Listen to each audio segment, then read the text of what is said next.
Dominant la montagne Sainte-Geneviève à Paris, le Panthéon est à l'origine une église construite à partir de 1764 à la demande de Louis XV. L'architecte Germain Soufflot est chargé de ce projet de style néoclassique qui servira de modèle au Capitole de Washington. Pour ériger une coupole d'une telle hauteur, Soufflot utilise un subterfuge. Il emboîte 3 coupoles les unes dans les autres, celle visible de l'intérieur qui laisse passer la lumière, une intermédiaire et enfin le dôme extérieur en pierre et recouvert de plomb.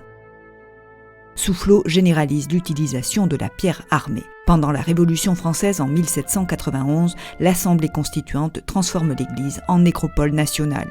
Il s'agit d'honorer les valeurs universelles issues du siècle des Lumières.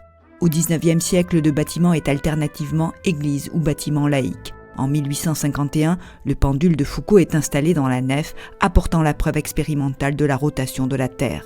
Le 1er juin 1895, l'inhumation de Victor Hugo restitue définitivement son temple à la République. La crypte est constituée de 4 galeries situées sous chacun des bras de la nef. Elle peut contenir 300 personnes.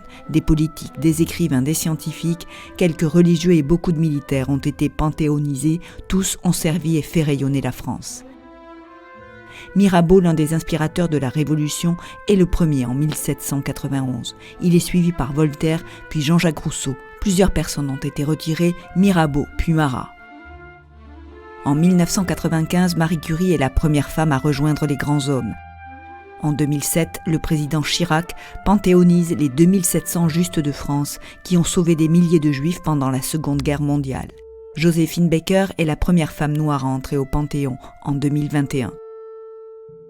Depuis la Ve République, le choix revient au président de la République en accord avec la famille du défunt. Aucun texte officiel ne régit ni les critères ni la forme de la cérémonie.